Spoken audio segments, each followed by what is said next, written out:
Guys, ఎలా ఉన్నారు? So I know it's midnight but I'm full of emotions అనమాట. Just want to vent it out. It's been 1 week నేను house నుంచి బయటకు వచ్చేసి eliminate అయిపోయి, బట్ ఐ చాలా చాలా మిస్ అవుతున్నాను. I missing a lot. Bigg Boss journey కానీ, బిగ్ బాస్ హౌస్ ని కానీ, ఓవరాల్ ఆ బిగ్ బాస్ కంటెస్టెంట్స్ కానీ చాలా చాలా మిస్ అవుతున్నాను అనమాట. మీరు నమ్ముతారో లేదో, నేను హౌస్ నుంచి వచ్చాక ఒక్క ఎపిసోడ్ కూడా చూడలేదు అనమాట.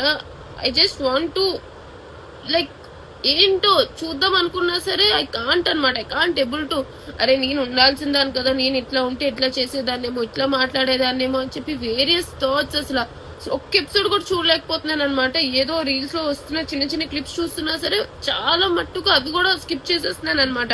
ఏమో నా మీద ఎడిట్స్ వచ్చినవి చూడటం తప్ప అసలు వేరేవేవి చూడట్లేదు. Don't know what is happening in Bigg Boss house. But ఈరోజు ఎక్కడ చాలా బాధ అనిపించింది అంటే, హైపరాది గారు వచ్చారు, అలాగే సింగర్ సాకేత్ గారు ప్యారడీ సాంగ్స్ పాడుతున్నారు కంటెస్టెంట్స్ మీద అన్నప్పుడు చాలా చాలా బాధగా అనిపించింది. అరే నేనుంటే కూడా నా మీద పనిచేసేసేవారేమో, నా మీద కూడా పాటలు పాడేవారు కదా అని చెప్పి.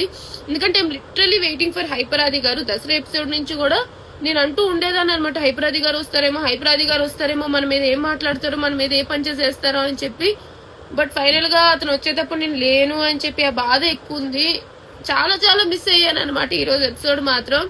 అట్ ద సేమ్ టైం చాలా కష్టపడ్డా. మీరు అగ్ని పరీక్షకి రావడానికి 5 లెవెల్స్ దాటుకొని అక్కడి వరకు వచ్చి ఒక పర్మనెంట్ టాటూ వేయించుకొని అగ్ని పరీక్ష అంతా 100% ఎఫర్ట్ ఇచ్చి హౌస్ లోకి ఎంటర్ అయ్యాను అనమాట. బట్ హౌస్ లో ఎంటర్ అయిన దగ్గర నుంచి I feel I'm the most unluckiest అని చెప్పి ఎంతో కష్టపడ్డాను. 1000% ఎఫర్ట్ ఇస్తూనే ఉన్నాను. ప్రతి టాస్క్ లో 1000% ఎఫర్ట్ ఇస్తున్నా సరే ఆ సక్సెస్ అనేది వచ్చేది కాదనమాట. హౌస్ మేట్ సపోర్ట్ లేకపోవడం వల్ల, లేదో మొత్తానికి ఏదో లక్ అనేది కలిసి రాకపోవడం వల్ల తెలియదు కానీ ఆ సక్సెస్ అనేది వచ్చేది కాదు.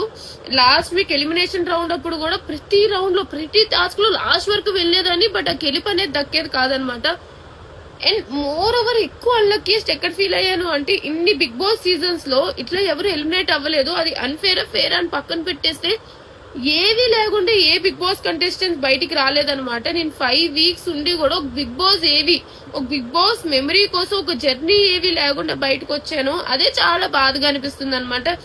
ఎస్ టాటూ ఉంది కానీ నా జర్నీ ఎట్లా అయింది అని చెప్పి నేను చూసుకోవడానికైనా ఒక ఏవి ఉండాలనేది నా ఫీలింగ్.